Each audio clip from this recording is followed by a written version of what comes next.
you know, that was all in a whole house caucus. We're really going to leave the Wyoming manual itself alone for another week. We have a couple of rules that are just directly associated with the manual. Let's see, maybe there's one at least. It's House Joint Rules.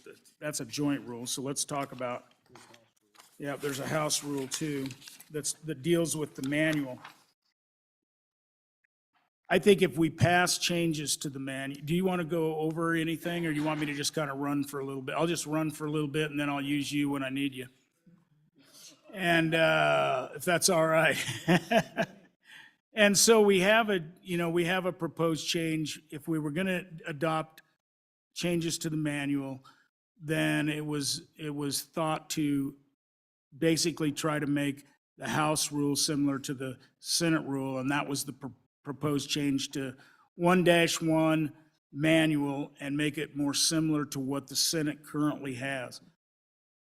We don't really need to do this if we're not going to do the manual now, in my opinion. If somebody wants to bring it, we can bring it. They'll make a motion. How you do this in this committee is you make a motion on a rule change, it's seconded, we debate it, we do all of that. So there's no reason, in my opinion, to bring this, but if somebody wants to do that, they're more than welcome to do that. So I'm going to set that aside, and the rule change on 15-1 is brought by me, and so I'm going to kind of explain this, and this is persons admitted within the bar. So if you read subsection A as it currently is, no person shall be admitted within the bar of the House except members or ex-members of the House, members of the Senate, employees of the House and Senate, state officers, those specifically invited by House members individually, and those authorized by a majority of the members elected to the House. Members of the news media shall be allowed at a table or area designated for them and shall obtain access thereto through the nearest door. The Speaker shall have the House cleared of all persons except members and employees when requested by a majority of the members of the House. Except for members, no other person shall engage in influencing the passage or defeat of legislation in the House chamber. And so the amendment that I am bringing before you, if we choose to do it, is at one time, news media were allowed at the front desk. I don't know, maybe that happened in do you have a history on that, Matt? Representative Wanitzer does. Yeah, I think Representatives Wanitzer can remember. Maybe I do, but I don't think so. Certainly my first 3 terms through Speaker Simpson, our statewide newspaper in the middle of the state did occupy most days of that table in the previous configuration at the front of the room, but certainly not the last 10 years. I don't remember seeing any media presence in the bar, and we've actually even kind of made the camera personnel stay outside of the doorways at all times in my recent recollection. So that's my recollection, and really my reason for bringing this is everything's live streamed. We don't use this practice now, and it's just an archaic piece of the rule. So the amendment to the rules would be as you see with the struck language. So if anybody wants to move that, it's been moved by Olson. Is there a second? It's been seconded by Stivar. Discussion. No discussion. It's a roll call, I believe, on this, right? Yeah, Mr. Chairman, just so everybody's clear, it's just going to be a recommendation of the Rules Committee. So it will be like a standing committee report that would need to be adopted by the body. Which is a roll call, so Yeah. Thank you. So with that, roll call.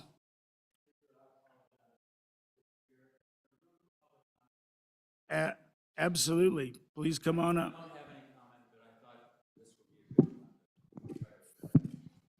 Thank you for interjecting. I would take any public comment on this. None to be had? Roll call.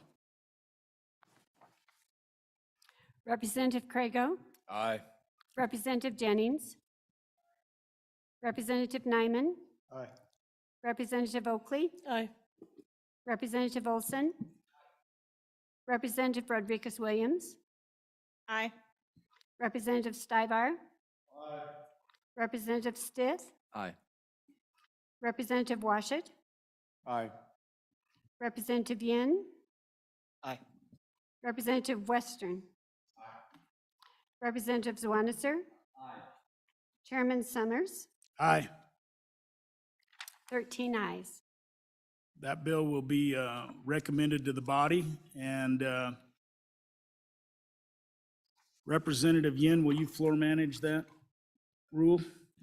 Sure, Mr. Speaker. Thank you. So are there, I'll go to joint rules in a minute, but are there any other suggested changes to House rules?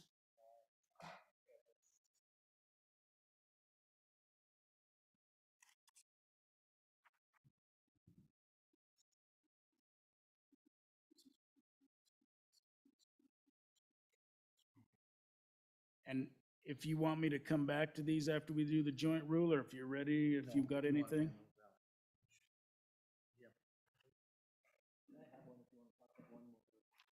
Oh, yeah, while they're distributing that, if Representative Zwanitzer has a rule change, Thank you, Mr. you have it in a written form? I don't. I actually just maybe want a discussion in the committee, and then, as I think all of us know, any member can bring a rules change from the floor as well.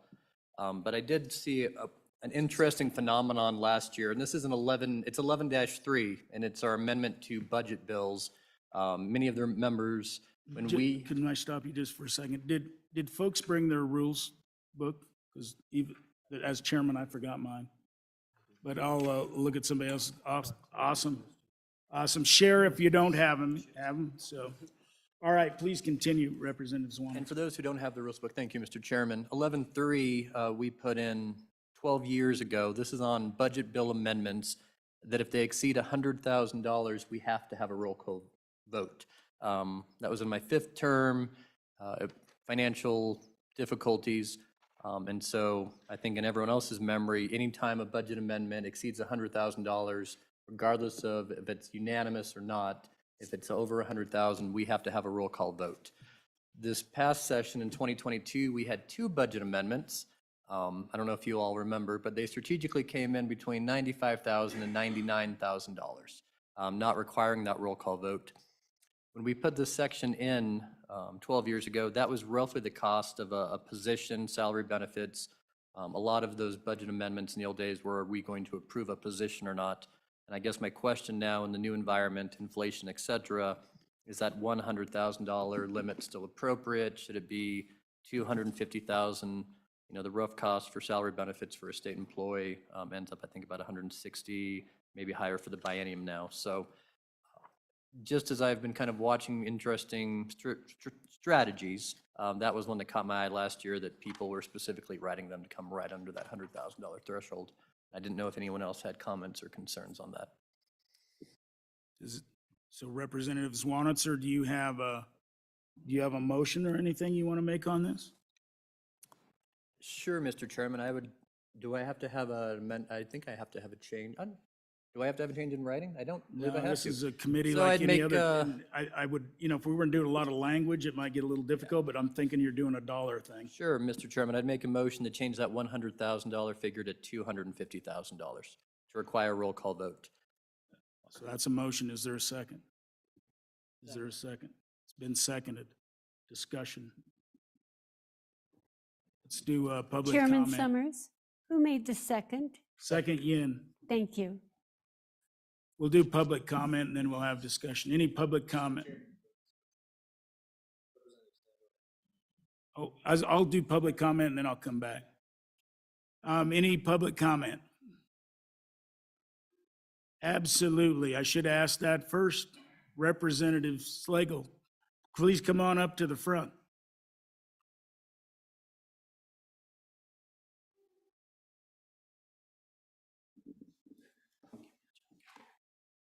Thank you, Mr. Chairman. Mr. Chairman, Representative Zwanitzer, I feel that the way this rule is written is appropriate, because any money we spend is our constituents' money.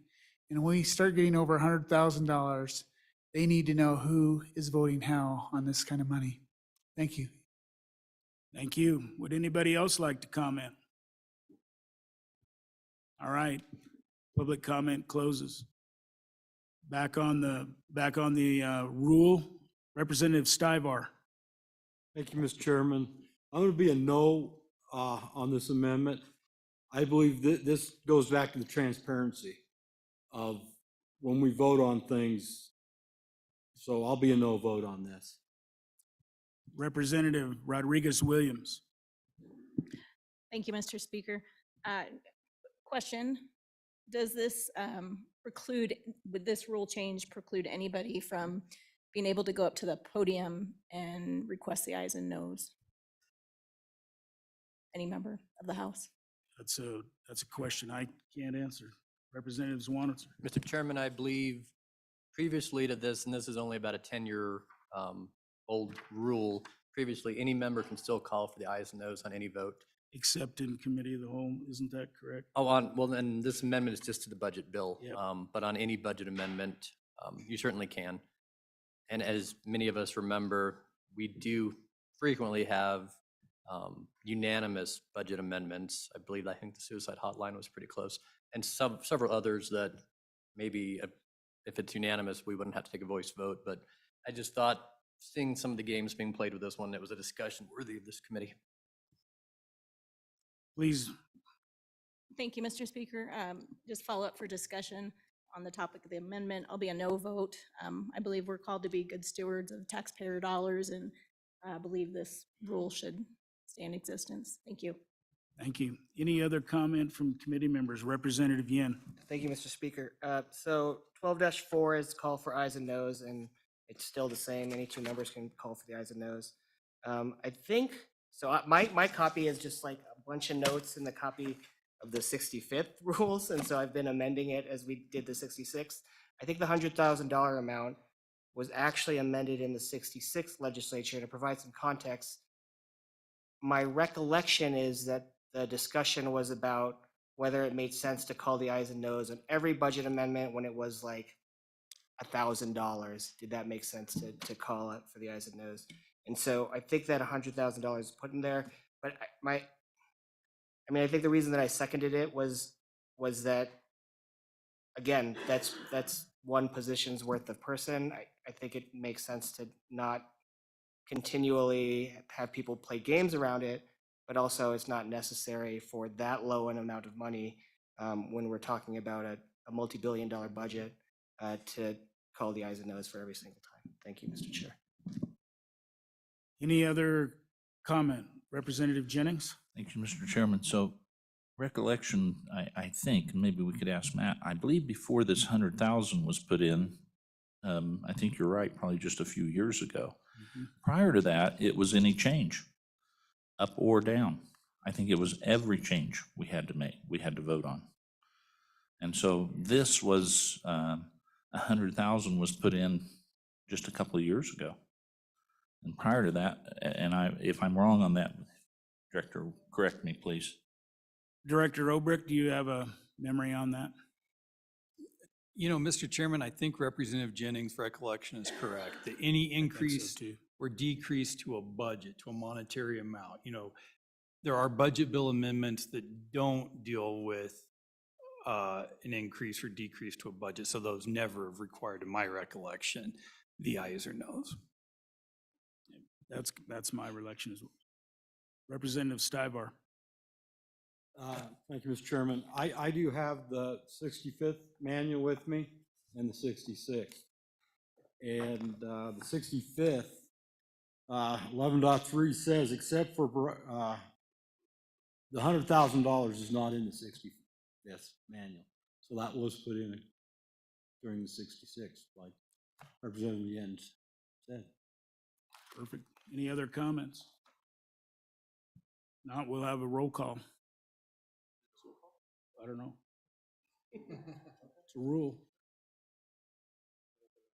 It's a rule. We did a roll call on the last one, so roll call vote. Representative Crago, No. Representative Jennings, Representative Nyman, No. Representative Oakley, No. Representative Olson, No. Representative Rodriguez Williams, No. Representative Stivar, No. Representative Stith, No. Representative Washut, No. Representative Western, Representative Yen, Aye. Representative Zwanitzer, Aye. Chairman Summers. No. That rule has failed. Are there any other rules of, House rules that want to be addressed? Majority Floor Leader Nyman. Thank you, Mr. Chairman. Yeah, if you guys would take a look at a couple of amendments that I had drafted here, we've been working on some different, some of the issues that were kind of been discussed right now. And if you will look at draft number, I guess we'll look at draft number 2 that has the reference to the committee on the top of it there. It says Rules of the House of Representatives 4762 and the amended to read. The thinking on this and behind this is in some of the discussion, as you all may know, we've never codified evidently into the House rules the actual vote that it requires to overturn or to suspend the rules, that if somebody would want to move something on the calendar that has already been stated, that would require a 2/3 vote. Okay, what it boils down to, and just, we've been having this discussion, and so let's just get her out here and explain it as best we can. And if I screw this up, Matt, you play cleanup, okay, if you don't mind. What the situation is that under all of our impression, and I guess everything I know, and even revelation to some of the representatives as we've discussed this, is that there's also a rule out there evidently that allows for a suspension, not a suspension, but a, what's it called? Have to excuse me. It is a special rules, special order, that's correct, sir. That would allow someone potentially with a majority vote currently to be able to move a bill off of general file that would be in the majority floor leader's desk to the next day's agenda. That would basically allow a majority vote to pull something from the majority floor leader's general file list and put it onto the first agenda. Am I correct in that? Mr. Chairman, yep, Yeah, Majority Floor Leader, you are. Matt, if with a little No, latitude. you go right ahead. So Matt, I think maybe talk a little bit about this. We're, kind of what you think, kind of what LSO believes our current practice is based upon, and how few times it's been evoked, let's say, Right. over our course of your history at least, and go through all of that. I think what Matt's gonna talk about this in this draft rule, the one that's just 6-2, that's just the 6-2 order that has an A, B, and a 1 and a 2. I think he's gonna talk about that being what we believe is possibly the current practice, if I'm not mistaken. But you talk about what we believe the current practice is, and then we'll go forward after that, and then you can. Sure. Yeah. Yep, very good, thank you. Okay. So, Mr. Chairman, the question is, after the majority floor leader sets the committee of the whole list for, the general file list for consideration in committee of the whole for that legislative day, what is required, what vote is required for a member to change that list on bills on general file and move a bill up? And it is an issue that sort of surprisingly has rarely come up in the Wyoming House of Representatives or in the Senate that I am aware of. 2 years ago, it did come up.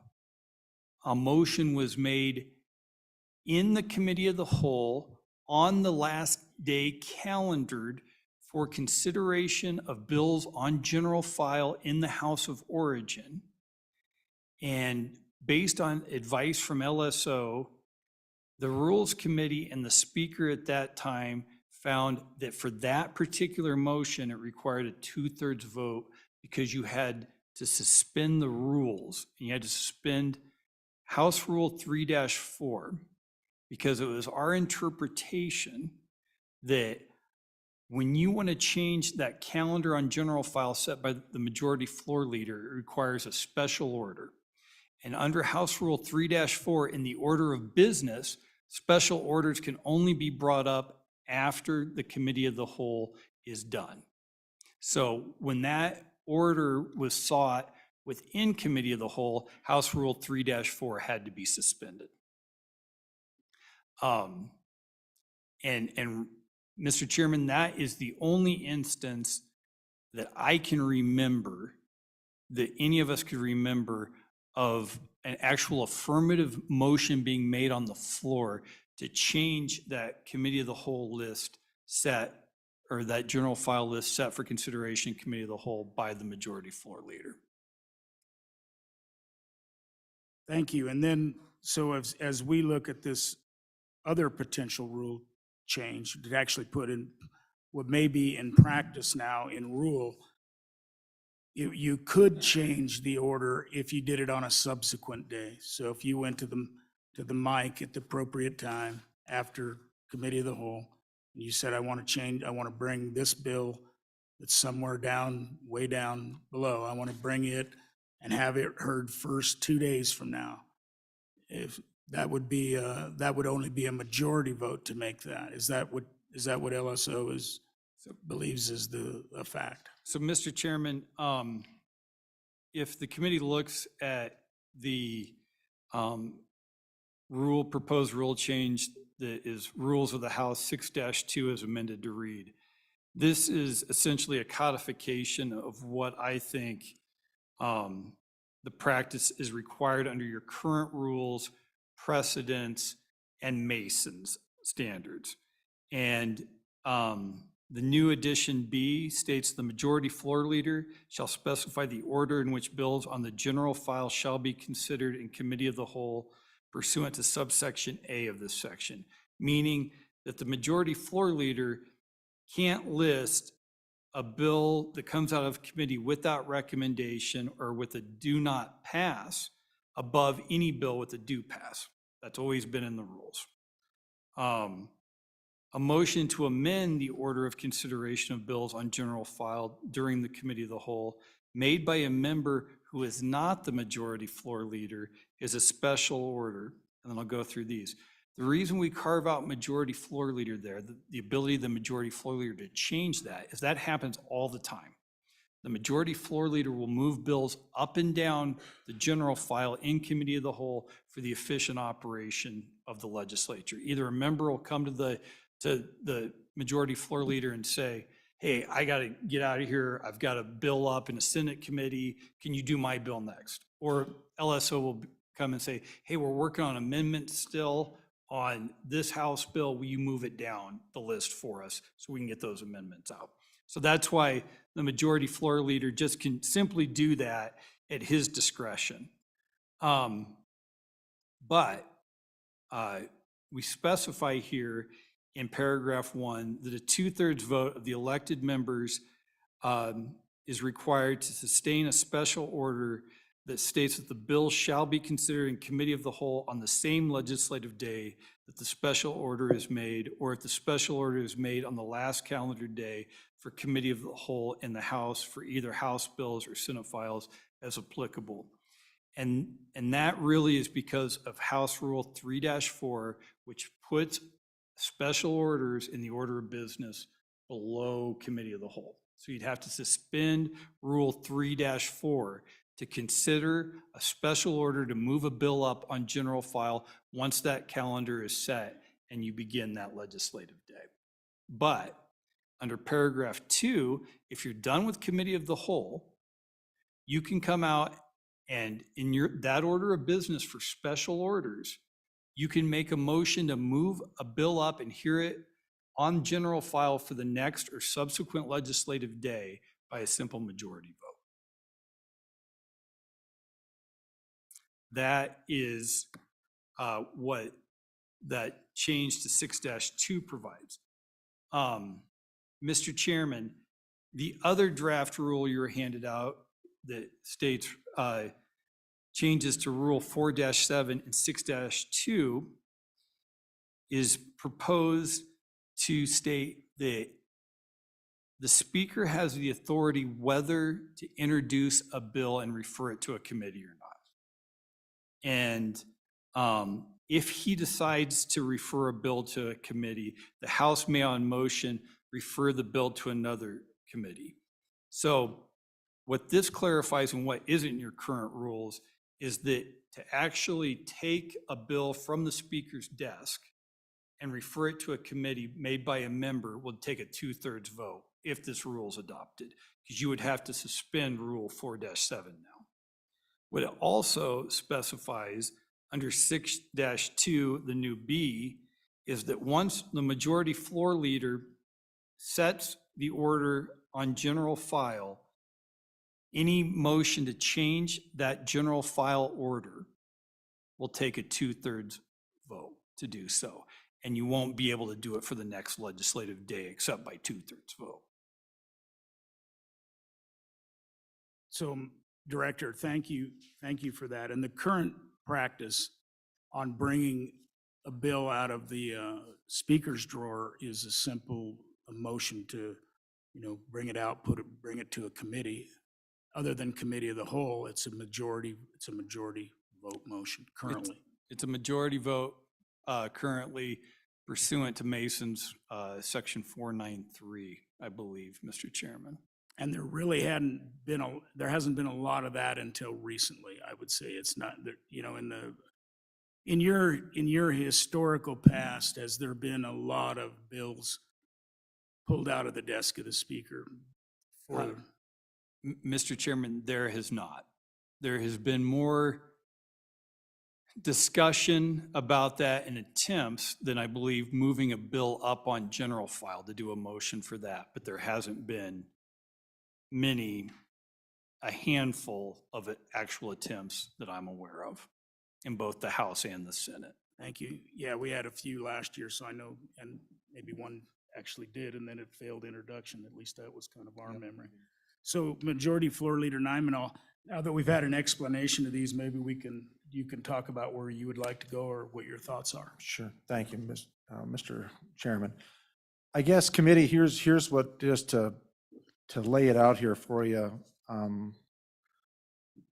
You all know the discussion that's been going on and the issue that is at hand. And I think there's a lot of things here that have happened because of timing, is a lot of what we're seeing. This obviously was available all the time. It's been in the procedures. This is evidently a revelation, because I've seen it in the eyes of a few legislators as we discussed this and didn't know that this was actually available.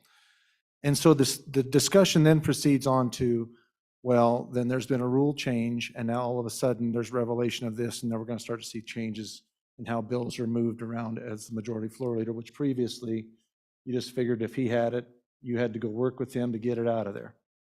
And that was just the way it was. When you elected the leadership, that was a part of that responsibility to pick somebody you could work with or whatever. However you want to skin that cat, you sure can. But the reality of what we're looking at here is that we've got a position of the speaker that is only able to, or is able to hold a bill with only a simple majority. And that's in the rules. Up until this point, it looks like we were able to hold a bill as a majority floor leader, as Representative Summers previously was, which required a suspension of the rules, we believe, and that was a 2/3 majority. What I'm looking at doing here, and this is something we're all gonna look at and we're gonna decide on, is do we want to codify into our rules what our previous history was or what we perceived it was? And I say perceived it was is because obviously before there was a means by which a person could go into the majority floor leader's general file and move a piece of legislation forward with a simple majority of the House, and then it would have to be moved up the next day. I guess my question is, in an effort to try to maybe avoid some of the heartburn perceivably that could happen, whether or not it does, don't know, but to codify that 2/3 requirement to be able to move those things, those bills up onto the consent list or out of the general file, but to also, for your consideration, to balance it with also moving the ability of the speaker to have a 2/3 in order to move a piece of legislation off of his desk to be introduced, which would balance both ends. Currently, it only takes a majority for him to have to be pulled from his desk. And if these rules are in place and somebody would say, certainly, yes, I would like to move my bill up through these procedures and with exact and proper timing, the procedures are there that they would be able to do that. And I guess what I'm asking is, what is you guys' feeling and what do you think would be the problems, and that's where we'll have this discussion, of simply codifying into our current rules what we've all believed and have operated under has been the previous history? Or do we want to change those things and leave, quite frankly, the speaker has said to me that he said he would leave it with a majority to remove something from his desk. That's fine. But, and if he would so choose, we can certainly divide and want to do that.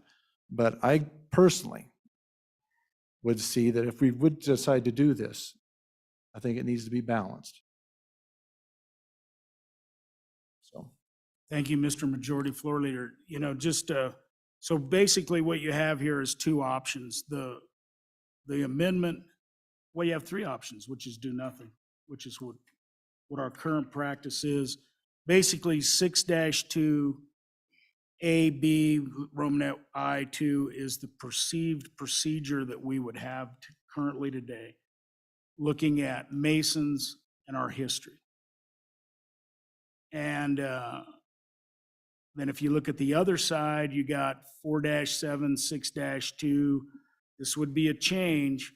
And once again, the 4-7, in order to move a bill out of the speaker or chairman's desk is also, it's not in rule, it's in Masons. The procedure for that comes out of Masons. It doesn't come out of rule.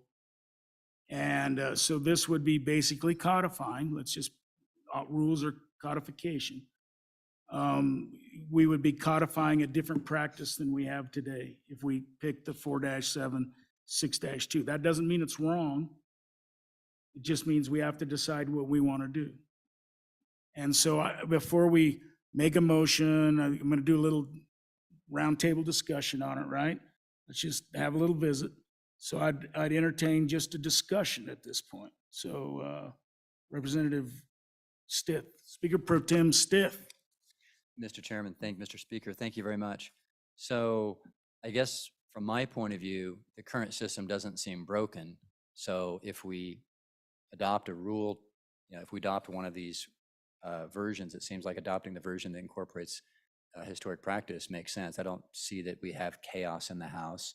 If we adopt the alternative that effectively requires a 2/3 vote to pull a bill out of the drawer and a 2/3 vote to change the order by the majority floor leader, what we're doing is we're really giving a veto power to two people in the House, both the majority floor leader and the speaker, which would represent a substantial, frankly, a substantial shift of power in favor of the majority floor leader and of the speaker. Is there some problem or chaos that would make better? What does that solve a problem? Representative Jennings. So, Mr. Chairman, I see some differences that at least need to be discussed here. Because when you're talking about changing the order from the majority floor leader, if we, now that it's known that it takes a simple majority, what we're very likely to see is everybody wanting to change the order of the majority floor leader. And it's a different discussion than with the speaker. And can I talk to the director a little bit? Please go ahead if question. you have a question of the Okay, director. so, Absolutely. but with the speaker, it's a little bit different equation because, and I noticed on this draft that we've struck, shall refer each bill to the appropriate committee. So the speaker actually has the option to send the bill to a committee elsewhere, say where it's not likely to survive or where it is likely to survive. And so it's not apples and oranges. There's two different things that are going on here. And to the point of having gone to a committee, now it's gone to a committee and it's come back. I'm okay with 2/3 on either. I really am, but they're just not the same thing because the speaker has several options there in front of him. And like I said, I'm okay if we go to 2/3, but they're not the same discussion because the majority floor leader, if you leave this at a simple majority, as time gets closer, you will see this rule evoked time and time again. Chairman Zwanitser's agreeing because we're seeing it. And having been one of the people who attempted to pull a bill out of a drawer that Director Obrecht hadn't seen too much, but could you speak to those two? Because you see where I'm getting at is that they're not the same issue. Director Obrick, if you wanted to say anything there, that's. You bet. Point of view. Representative Jennings, I think, probably you're making you're right. I mean, they're not the exact same procedural, but it's really probably at the end of the day, a policy call on what you want to do, with that authority of your presiding officer and your majority floor leader. Because I guess the reason I see it like that is because even under this draft that requires a 2/3 vote to take from the speaker's desk, if he puts it in a committee, a bill in a committee that the majority of the members don't want it to be, they can still just by simple majority assign it to another committee. Representative Zwanitzer.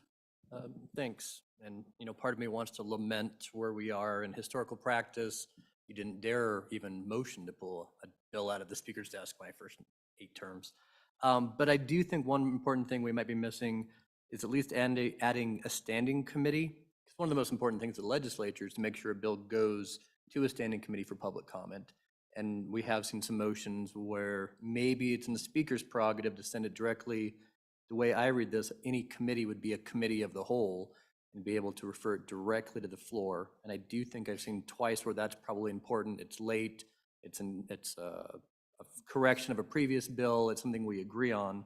But I do think it's important if we're going to do that to make sure it can only be referred, at least on motion, to a standing committee for, public vetting. So Representative Zwanitzer, I'm going to put you on a spot here. And this is just me wanting to know, you've been around rules longer than any of us here. And I'm really curious your thoughts on either one of these, none of these, just your 10 cents worth, please. Usually 2. 10 cents. When I started here, Mr. Speaker, committee members, it was a different time. I mean, I started when Obrecht basically started, and there were just unwritten rules of you didn't dare question the speaker, you didn't question the majority floor leader. There were maneuvers behind the scenes that we call it take it to the woodshed, right? And we only had 5 or 6, freshmen each election cycle, so you almost had to conform. Now when we've seen 18, 22, 28, there's that instant gratification faction where my people elected me to come down and they want to be effective, and I appreciate that. So in the old days, being effective was you had to conform into the current process, was the way you were effective. And you had to spend a couple of terms to get that seniority and that trust, and based on that, you were more effective and your bills got through based on that kind of meritocracy, maybe. But in today's system, a lot of our voters have demands on us as legislators, and they want, and they actually don't trust the process. And maybe that's right, because the process, was geared to not allow your freshman or your sophomore members a whole lot of power for a while. So I don't know if it's right or wrong. I just know it's very different than it used to be 20 years ago. And I do think we need things like this now we've evolved, public scrutiny has evolved, our rules have to evolve. Thank you. Representative Washut, did you have a comment or question or thoughts? Thank you, Mr. Speaker. I haven't been around anywhere near as long as some people at this table, but I have seen these 2 topics be quite contentious, and there a lot of discussion where attempts were considered but thwarted because the process wasn't known or wasn't clearly understood, or perhaps deliberately muddled so that you were less likely to try. Now, we're in a situation where the word's out that majority vote, and I think that it will be chaotic, and it hasn't appeared broken until now, only because of that lack of clarity about the process. So I think it's imperative that we codify this now. And I'm not opposed to the 2/3, that we ought to respect some authority in our elected leadership and still have the ability, because we hear all the time, in the end, the body rules. I don't know how many dozens of times I've heard that. And so I think having a process codified that says, yes, the body rules, but there's a higher standard when you're talking about going against the grain, if you will. I think it's a good idea. Representative Jennings. Thank you, Mr. Chairman. So I'd like to touch on a little bit of that a little bit further with Chairman Zwanitzer. And so I think it's good that we codify some of this. And like I said, I'm all in for 2/3, even if we do it in both cases, even though I think they're separate issues. But there's more people that are aware. I think Chairman Zwanitzer brought that about. I mean, just like pulling a bill to committee of the whole. Really, that's not constitutional. I would challenge that. And several years ago, I would not have, because it didn't give the public any opportunity in a standing committee to make any comment at all. If you pull it directly to committee of the whole, I would challenge that. Now, would I win? I don't know. But I would challenge it if that happened this year, where I wouldn't have several years ago, because constitutionally it's set up so that the public gets an opportunity to speak to things. And so again, I'm okay with the 2/3. I just wanted to point out that this is not exactly apples to apples, and that I think we should codify this because it's out there now, and it will change the way our sessions progresses. Yeah, and Representative Jennings, I agree it will. It's funny how things come to pass, though. I think every time you go through a procedural motion like this, whatever that is, it kills time, right? And then you have that little voice of those bills, right? Save me, and so, and the longer we drag it out, the more bills die, for sure. I think we've come to some revelation on what we didn't know what we had, frankly. We had a former director's good memo at 7:00 at night 2 years ago, and there hadn't been any history of this before. And so I'm certainly willing to go either direction with either one of these drafts. Speaker Pro Tem Clark. Mr. Speaker, thank you. Well, I guess I'll just to some extent repeat. When I cast votes, I try to cast them based upon certain values, and one of the values here is democracy. And so I think that the opposite of chaos is gridlock. If we adopt a 2/3 requirement for both the majority floor leader and the speaker, then you've got two funnels that you have to get through.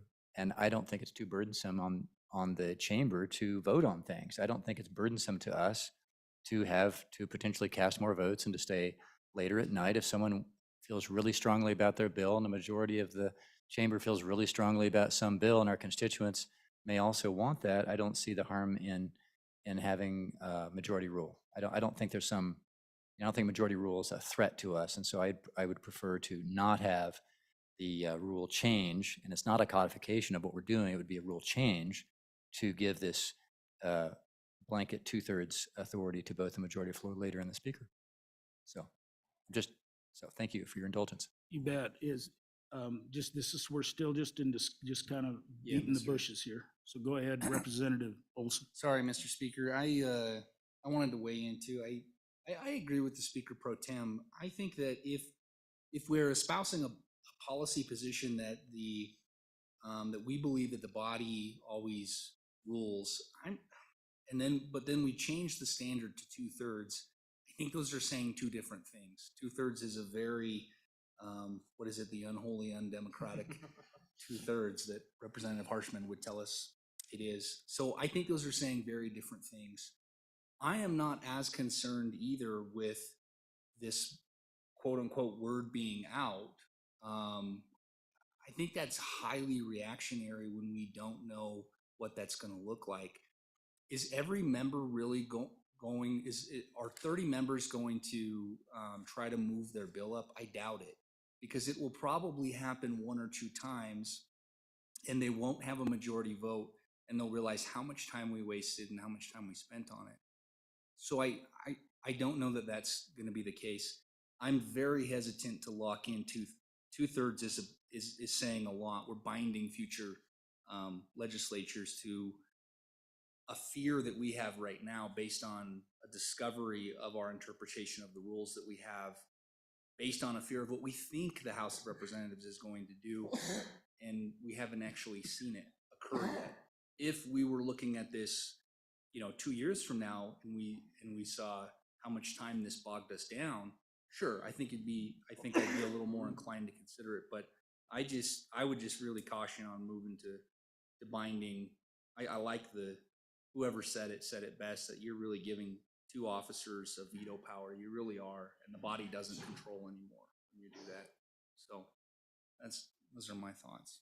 Thank you. And really, rules don't bind a future legislature because we adopt them every 2 years. So it is, yeah. Representative Rodriguez Williams. Thank you, Mr. Speaker. Speaking in favor of the amendment, I appreciate the work that's been done into this. I don't think that 2/3 is really lofty, because that's the goal that we meet during a budget session when we pass the budget. And so I appreciate the concept of codifying this. I like the comments that Representative Zwanitzer made earlier. Adds a little bit of clarity to newcomers. Having been a newcomer and been called to the woodshed, I appreciate this amendment. And also to the comment of working late. We're here to do the people's work, and so I appreciate this. Thank you. Thank you. If there are any other general comments, and then Representative Yen, then I'll go to the public. The legislators first. Thank you, Mr. Chair. So I do think, just to add on to what Representative Olson said, the likelihood of someone trying to do this would probably be rare, especially because if they lose that majority vote against trying to overturn what the majority floor leader wanted to do in the order, the likelihood that their bill is ever getting heard at all is really low, right? So I do think it's a really risky move for any particular member to try to take. So my assumption is that it wouldn't be something that would be used that often. I just want to make a comment how far, and I haven't been in that long, 10 years. When I first came in, I had a little bill, got past the House, went to the Senate. And there was a Senate president there, and it was in a drawer. And I went into his office and I said, well, what's it going to take to get that bill out of the drawer? Is there anything I can do? What's your concerns? He says, I think it's going to stay there. And I walked out of the room. That was the last I said of that. So things have changed. So that is interesting. Any other kind of informal comments before we go to public comment? Representative Jennings. I have a question, Mr. Chairman. On draft 2, 4 through 7, if we do this, then we have struck out for the speaker shall refer to an appropriate committee. And so I'd like to hear why we've struck that out, because we've had that for a long time. I didn't draft this, but what I'll tell you is that if you're going to make it a 2/3 majority to pull it out of the bill, out of the desk, then there's no reason he has to refer it, because it takes a 2/3 majority. You're setting the base for it. I don't know where Matt went, but I guess he had to leave. But that's in order to construct it. It was if it's going to take 2/3, then the suggestion is you don't have to. what generally happens is you just simply run out of time and you can't send every bill to committee. But this is what's been drafted before us. So with that, I'm going to go to legislators first, if they would like to comment on these two drafts. Would any legislator like to comment on these drafts? I know they don't have drafts, but they've heard enough conversation. Even if it's just in general, you're welcome to come. And Representative Locke, please come forward. You, Mr. Chairman, but just in short, and I'll I'm speaking in general, of course, on this, because I must confess, I probably don't know it at the detail. But in general, I think when it comes to any kind of suspension or major change, I think the higher amount, the 2/3 is a much better approach to doing this as a general rule, just to protect, to keep us on track in terms of the rules in general. That's my general feeling on this. Just wanted to at least put that out there. Thank you. Representative Locke, thank you. Mr. Speaker. Do you have a question of I do, of Mr. Representative Locke. Representative Locke? I believe If you don't mind. Representative Stith has a question of you. Since we're here, Mr. Speaker, so Representative Locke, let me ask you, Yes. let's take an issue, say, that you campaigned on, whether that's property tax relief or some issue that you care about, that a majority of your constituents care about, because they voted you to go do that. You then draft a bill and you spend months working on it, right? And then let's imagine you've got a majority floor leader or speaker who doesn't like property tax relief, and they can just kill it, even though maybe, I don't know, let's imagine you've got 38 House members who would also want your property tax relief bill and really want that property tax relief. I mean, is that what you want? Do you want your voice held back and you can't get your bill heard because of one or two people? Is that what you want? You make a, Representative Locke, Sorry. please go ahead.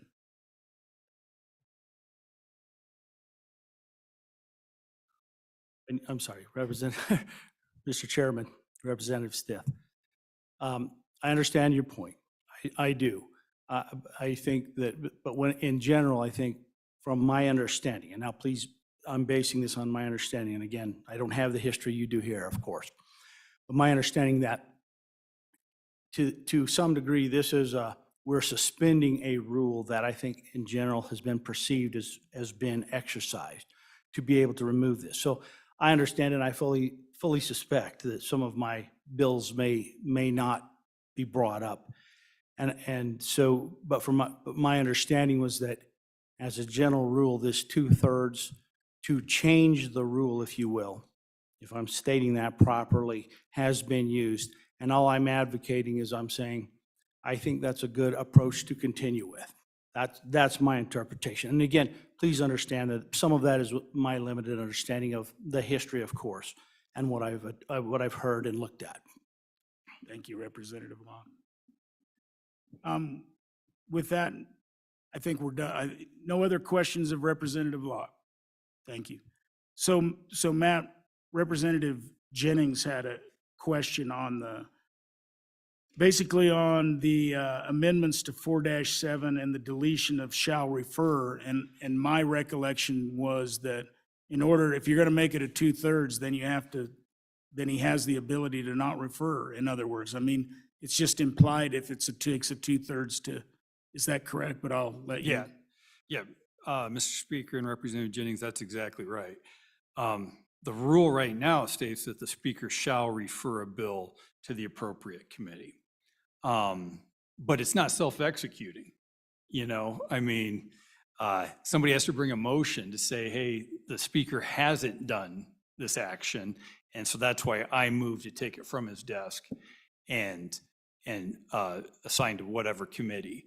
Now, I do want to clarify here, I think to Representative Wanter's question, currently, if there's a motion to take from the desk and to place the bill right on committee of the whole, that does take a 2/3 vote. Because you've got to suspend like Rule 6-1, 6-2, the deal, it would just be like taking from a standing committee without a standing committee report, and instead of going to another standing committee, going right to committee of the whole. That takes a 2/3 vote as well. Okay, are there any other legislators that would like to comment on these rule change? Representative Hornock.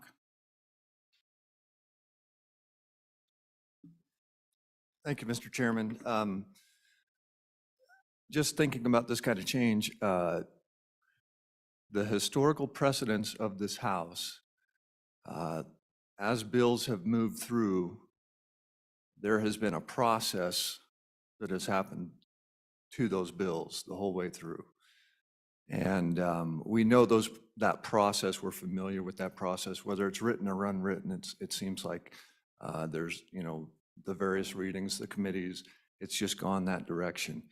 I believe that through a majority vote on something like this, depending on which way the body of the House leans, you could pretty much,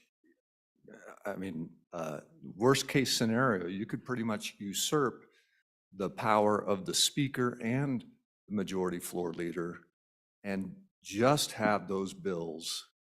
We could have done it today. We could have pulled all of the bills that the majority of the group of the House want to be heard. We could have pulled all of those out today and basically kind of completely usurp the authority of the leadership of the House. That's my looking at the worst case scenario. I just see that as rather than we've heard a lot about decorum, about the integrity of the process, and it seems like there has been a historical precedence that it's been very difficult to change the order of the bills, a known difficulty. So it seems like codifying a 2/3 majority to do that change fits with the historic principle that has been followed. Representative Hornick, thanks for that. And, part of this, and when I was talking to Matt early on about this issue is, I said, well, why don't we know more about this? Why don't we have this wrote down? Why don't we, it's like, well, you got to write down every instance, right? Because every instance has a nuance to it as well. And but that's what we're here to do. We're here to decide whether we want to codify, make it very clear what will go on for the rest of this legislature, the 67th. And so I appreciate your comments. Would anybody like to ask Representative Hornock any questions? Thank you for your comments. Thank you. Would any other legislator like to comment on this? Nope. Would anybody from the public like to comment on either of these, and then we'll find out if there's a motion? I'm just going to do public comment now. I don't see any public comments, so Mr. Speaker, sorry. You have a Mr. Mark Moody online who would like to provide public comment. All right. Mr. Moody, can you hear us?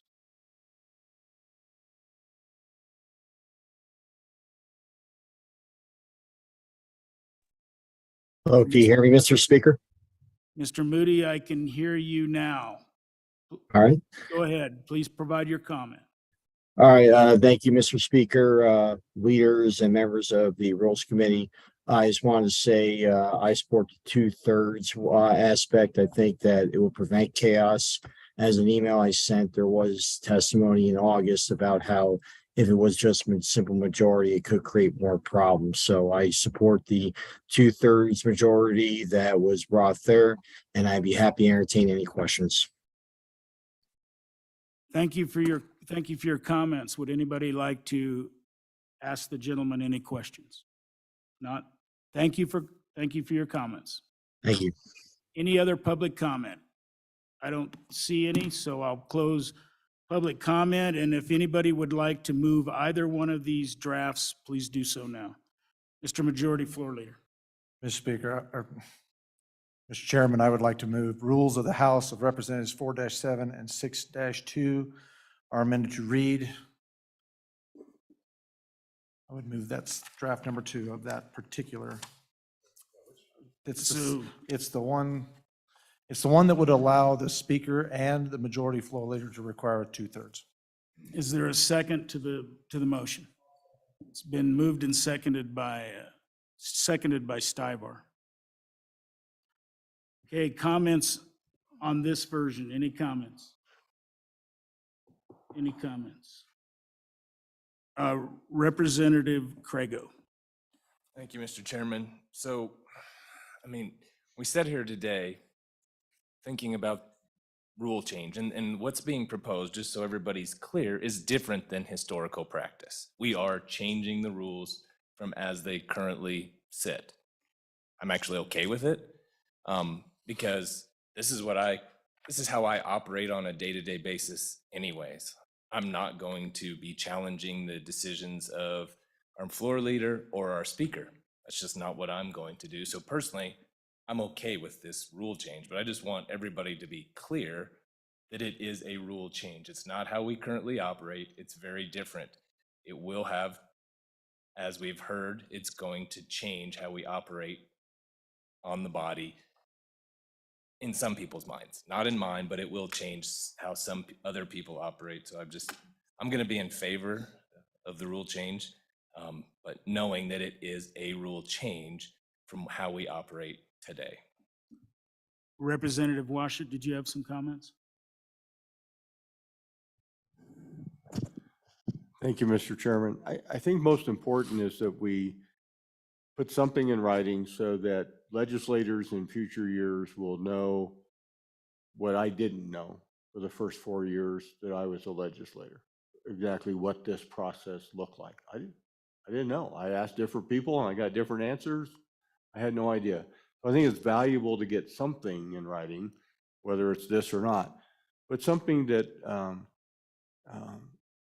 Chairman Olson brought up was the comment about speculating on the outcome.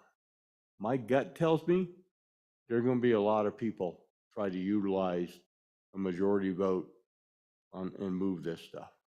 But I could be wrong. I don't have any better crystal ball than any of the rest of you. So, I really could go either way on this. I think I'll vote for it today, and I look forward to the debate on the floor with the full membership. Thank you. Would anybody else? Oh, Representative Rodriguez Williams, Thank you, Mr. Chairman. I have an amendment. please.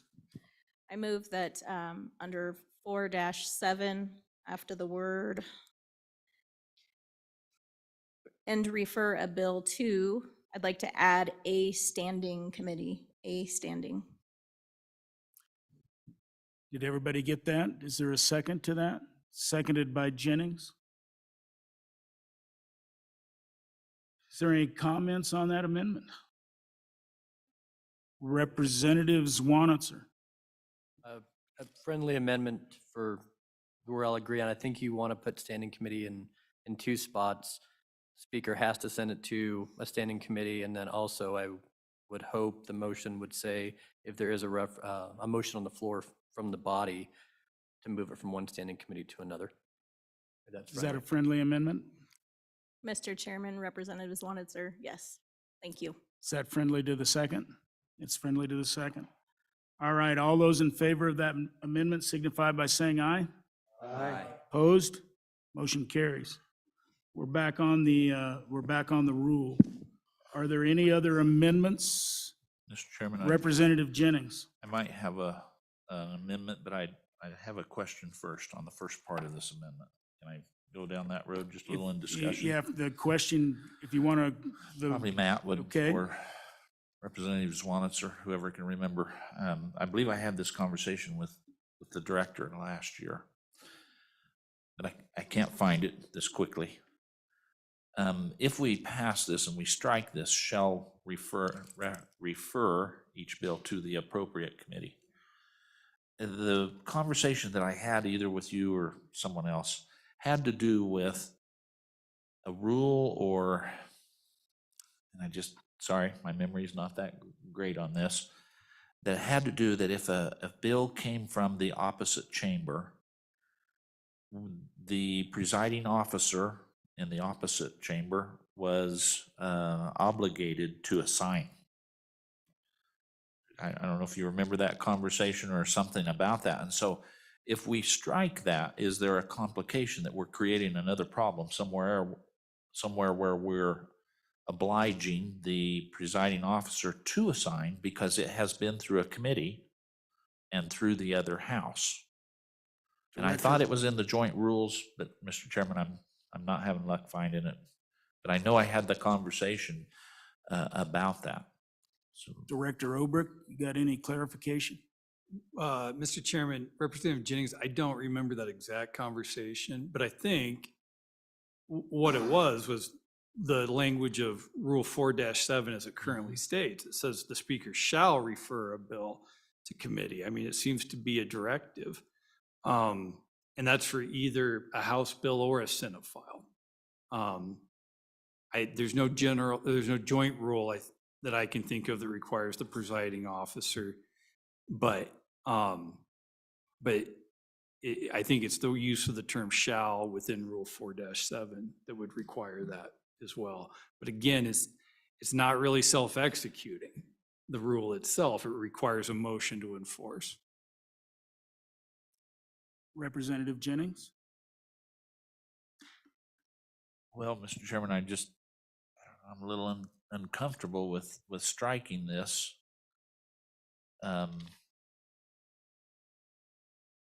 Feeling like it changes how we've done business in the past, that we have given it as a directive to our presiding officers. And if we adopt this, we will change that, correct? So Representative, if we adopt this rule, we are changing the current practice, period. Both 6.2 and 4.7 we're changing. So this is going to be a new practice. No doubt about it.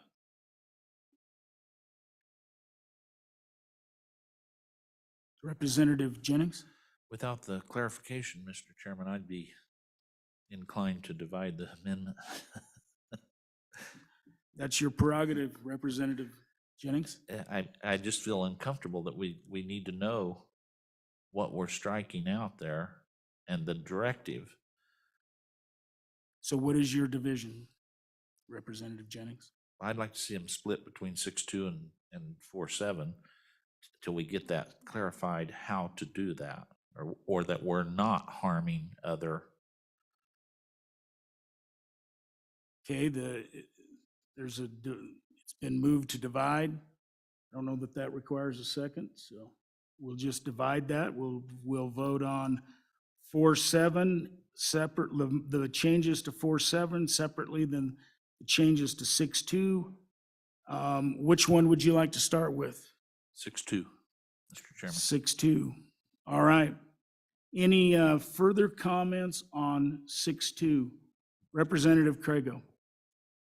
Thank you, Mr. Chairman. I can tell you, if we don't consider these together, I'm going to be a no on everything.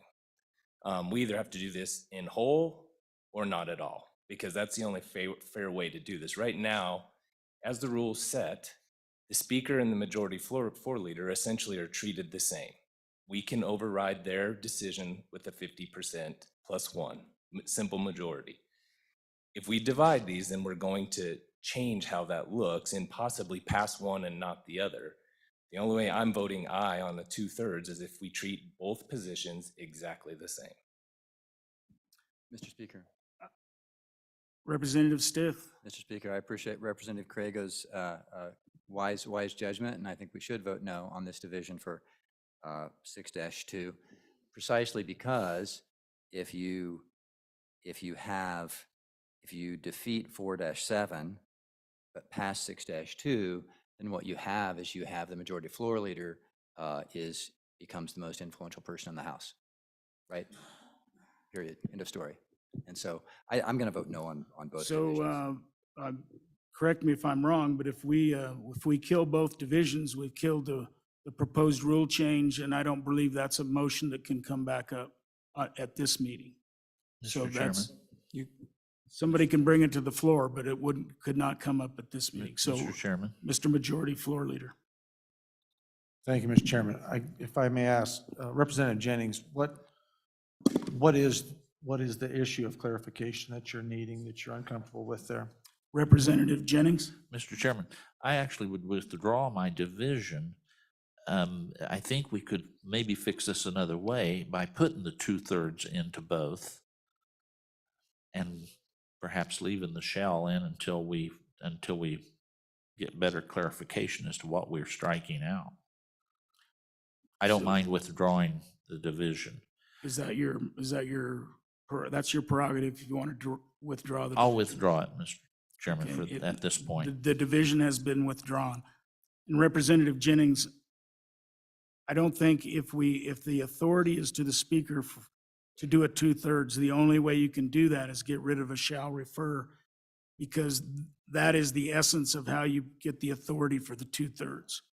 It's, at least that's my understanding, Matt, my reading of it. So, Mr. Chairman, if you were to adopt this Rule 4-7 as amended before you, to be able to take a bill from the speaker's desk would require a suspension of that Rule 4-7. So that will require a 2/3 vote. Right. Oh, Representative Stiff, Mr. Speaker, I would propose to divide this motion. to divide the, okay, how would you like, so right now the motion is 4-7 and 6-2. Right, So your division would be what? to have one vote on 6-2 and one vote on 4-7, and to take 6-2 first. That doesn't require a second. So we're back to where we were. Are there any other comments on changes to Rule 6-2? Mr. Majority Floor Leader. Thank you, Mr. Chairman. Just for my own illumination here, exactly what are the consequences of the failure of the one if this goes down? Have we just not flipped end over end what we just were discussing here? So, Director, I mean, if we don't pass 6-2, then we'll take up 4-7, and then we'll either pass 4-7 or we won't. And that's the way it goes. It'll be either they'll rise and fall on their own merits at this point. Yeah, both changes. Representative Yin. Mr. Chairman, thank you. So I think, just to clarify, basically the motion is just to make this a recommendation to the body from the House Rules Committee. So no matter Yeah. what, the body is going to decide whether we adopt this rule or not. If it fails in the House Rules Committee, any member can bring any rule amendment come next week. So the question I'd ask Representative Stiff, if we, and of course, an individual can bring this and then it won't have the backing of House rules, so that's correct. It won't have the authority of us behind it.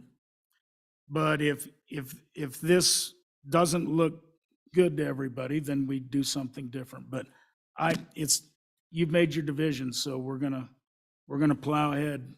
Any comments on 6-2? Question. So question having been called, roll call on 6-2.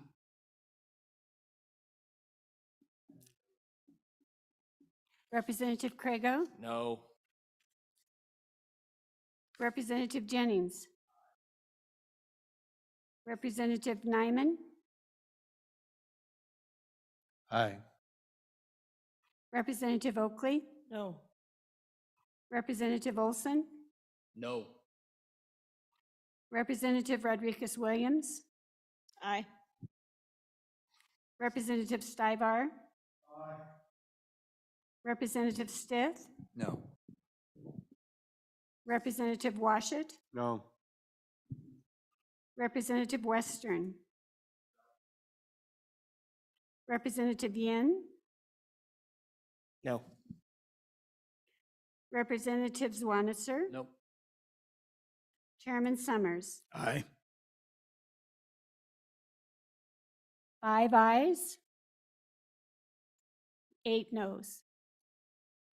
So changes to Rule 6-2 have failed. We are now on Rule 4-7. Are there any further discussion? Question having been called. Roll call on changes to 4-7. Representative Craigo, No. Representative Jennings, Representative Nyman, No. Representative Oakley, No. Representative Olson, No. Representative Rodriguez Williams, Nope. Representative Stivar, Representative Stith, No. Representative Washut, No. Representative Western, Representative Yin, No. Representative Zwanitzer, Aye. Chairman Summers. No. 1 aye, 12 noes. Okay, so my suggestion on that particular draft is it would probably be best as an individual draft brought before the body. Now, does anybody want to take up the other corrections or the other rule proposal of 6-2? Mr. Majority Floor Leader. Thank you, Mr. Chairman. Would it be all right if Matt would just go through and kind of explain exactly what the difference is between what we just looked at and this next one, if you wouldn't mind, please, just for all of our edification? Director, please. You bet. Mr. Chairman and Representative Nyman, and I apologize for not differentiating better between these two bill drafts, but the one that's headed Rules of the House of Representatives 6-2 is amended to read. What that does is state that the majority floor leader specifies the order in which bills on general files shall be considered in committee of the whole pursuant to subsection A of 6-2, which exists already. The bills have to be considered in a do pass without recommendation and do not pass order. And then it states that a motion to amend the order of consideration of bills on general file during the committee of the whole made by a member who is not the majority floor leader is a special order and shall require either 2/3 vote of the elected members to sustain if it's the special order states that the bill shall be considered in committee of the whole on the same legislative day that the special order is made on, or if the special order is made on the last calendar day for committee of the whole in the House for either House bills or Senate files. And it shall require a majority vote of the members present to sustain if the special order specifies that the bill shall be considered in committee of the whole on the succeeding or later legislative day. So do you have any questions on it, Mr. Majority Floor Leader? No, sir. This was just, basically, this was codifying current practice. I mean, this was. What we even believe, right? What we believe right now. Yeah, and Mr. Chairman, probably because of the lack of real precedence from the House, codifying what LSO's best advice on this issue is right now. Okay. And so would it, Representative Olson? You have that pin up like you wanted to. All right. Would anybody like to move this particular of Mr. Majority Floor Leader? I will move it for discussion. Moved and seconded. Discussion on this. You know, and I'm going to say in the end, you know, I don't care which one of these two. I can live personally with either one of these. But in the end, you know, it's probably a good idea with the contentiousness that we settle on something, right? I don't know if it's this or I don't know if it's this, because I think everybody has some really good arguments. I think Representative Stith's arguments about majority rules is accurate. I also can see as a leader, I've also can see chaos, right?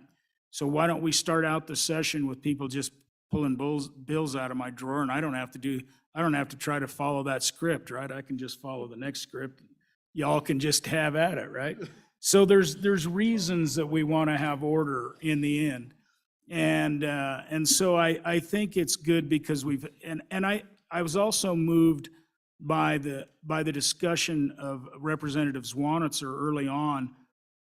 Well, what you talked about is, you gave us the history, right? And then you gave us the history that eventually rules have to evolve to the circumstances. I think rules have evolved. I think times have evolved that we need to do something. Like I said, I'm not married to either one of these, right? I can live with either one of these personally. But I think we, as a rules committee, and if it was, we really wish this was the prior one and we hadn't went down the path of divisions, that's unfortunate. And maybe if we don't pick this other one up, maybe that signifies that maybe we like the other one better. But I guess the motion's been made, it's been seconded. Are there any other comments on this? Representative Jennings and then Western. Yeah, I think this just codifies what LSO has put out there and what everyone believed is in place. And if we need to add to it on the floor, we do. So, Representative Western. Thank you, Mr. Chairman. Speaker Summers. It was kind of brought up earlier about how some of these ones prevent the ability for a member to usurp the power of that given position, whether it's majority floor leader or the speaker. And certainly when I came in, I know Clark and I and others here came in together, that kind of motion was considered forbidden. I mean, you could certainly do it, but it was a big no-no. And that, it was to usurp power. And that's kind of been the common knowledge in recent years, but those motions were made anyway. I personally cannot vote for this because I think it's incumbent upon us to work within the framework that we already have right now. And I certainly appreciate the intent of it. I'm not wholly against it, but I think for the reasons that we need to work together with what we've got, I would prefer it that way, and that's why ultimately I'll be voting no. Are there any other comments on this rule change? Mr. Majority Floor Leader. Thank you, Mr. Chairman. I think what the effort on this was to try to do just that. What Representative Zwanitzer had discussed was an effort to try to put into the rules what has been the unspoken rules. And so, and it clearly down here for everyone's edification at the bottom, it actually enumerates what was there but never realized. And so, just full transparency, which I'm working all the time to try to do that anyway. I told Matt, all I want as a majority floor leader is what the previous majority floor leader had. The previous majority floor leader had evidently a lot of legislators that wouldn't have broached this issue if they were going to be shot at sunrise. And they also didn't know that that particular piece of parliamentary procedure was even available. And I have had that told to me by a lot of folks. And I guess so that you guys all understand, I don't want to have the position that I have been elected to diminished nor elevated. All I ask is the majority floor leader have the same amount of respect and authority that he's been afforded previously to this new majority floor leader. And that's what the attempt was in this. There has been revelation that has come from this discussion, and potentially I did too good of a job of trying to figure out exactly what's right and what's available. And we've opened a can of worms, potentially. And that's what we're trying to safeguard against. Because in all honesty, people, I don't want this to turn into a disaster. And I know that there is a lot of emotion out there, and I've committed to all of you to try to do the best job I can to get as much done as I can for the people of Wyoming. And I'm trying to figure out how we can do this with respect for the Speaker of the House and for the position of the majority floor leader, and not undermine the history and especially not, shall we say, undermine the future. So with that said, that's what I'm up to. Thank you. And if that's a bad idea, you can take me to the woodshed. So, you know, I'm going to vote aye on this. You know, I like the idea that we at least come out of this committee with a motion of what the existing condition is on the ground as we know it. And then ultimately, I think if somebody thinks this other idea is better, we bring that and we'll have that debate on the floor. But at least I think we start from a floor and that's kind of that's how I'm going to vote. Representative Rodriguez-Williams. Thank you, Mr. Speaker. I appreciate your comments and in support of the amendment. And just in regards to the comment that the representative to my right mentioned, the unspoken rules to the newly elected are problematic. The people of Wyoming know there are unspoken rules. And we don't work for leadership, we work for the people. And so I'm a firm believer in civility and I think we need to come to an agreement. And I appreciate this amendment and we'll be supporting it. Thank you.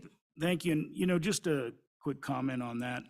You know, one thing as we, you know, I don't think there's ever been any malintention by anybody. I think as a situation comes up, we all run into staff and go, okay, what is it? Or if we want to do something, we typically run in there and can we do it? And how can we do it?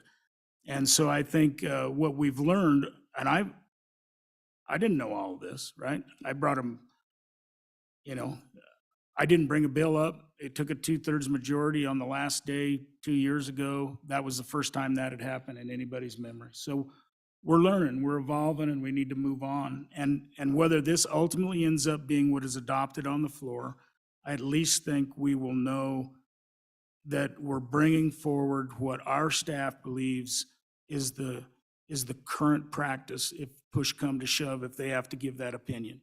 So anybody else like to comment on this? Not? Question? Question having been called. Roll call on changes to the second version of 6-2. Representative Crago, No. Representative Jennings, Representative Nyman, Aye. Representative Oakley, No. Representative Olson, No. Representative Rodriguez-Williams, Aye. Representative Stivar, Representative Stith, Aye. Representative Washut. I'm sorry, No. Representative Western, Representative Yin, No. Representative Zwaniter, Chairman Summers. Aye. 7 ayes, 6 noes. So this amendment to 6-2 will go forward as a proposed amendment to the rules. And, you know, I think that is, are there any other proposed House rules that we know of? We're going to lay back the ones on the manual. I think the other thing that we need to take a look at as we go into joint rules tomorrow. And Matt, I'm going to have you kind of go through this because as we, in the 66th, had a very different situation than we do in the 67th. And so we passed some joint rules kind of that evolved out of COVID. And maybe you can talk about what these proposed changes would look like. And then we'll decide kind of what we want to recommend to joint rules tomorrow. So, Mr. Chairman, I've got two different joint rules. The first is Joint Rule 10-1. That's dealing with how to make amendments to the Manual of Legislative Procedure and the joint rules. I'm guessing that'll be laid back as well if you laid back your House rule on that. So don't need to discuss that. The other one is a cleanup amendment of the joint rules.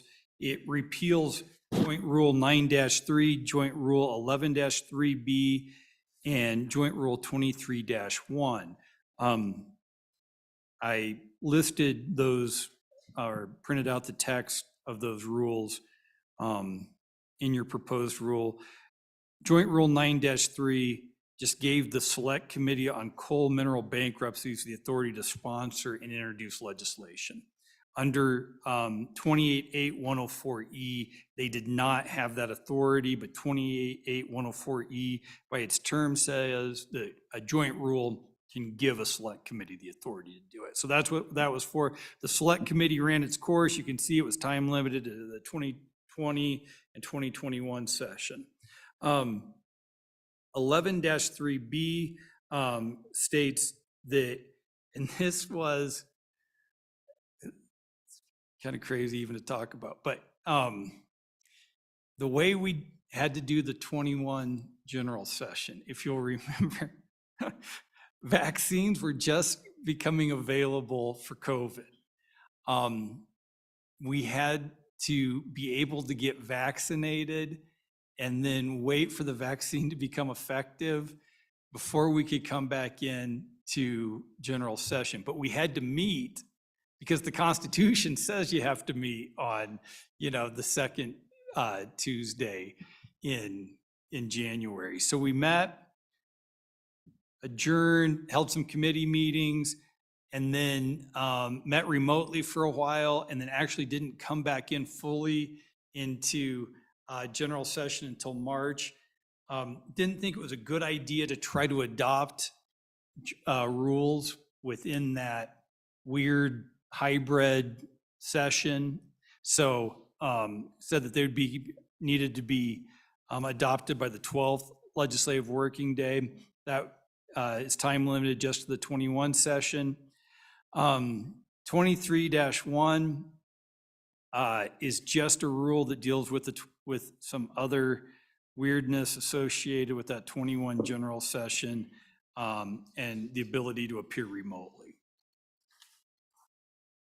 So, Director, I just want to be clear, we did not have a vaccine mandate. We were just wanting to provide that time for those who chose to get it, so. Yeah, there wasn't, no, Yeah, I don't just remember a make vaccine sure that's mandate. well understood.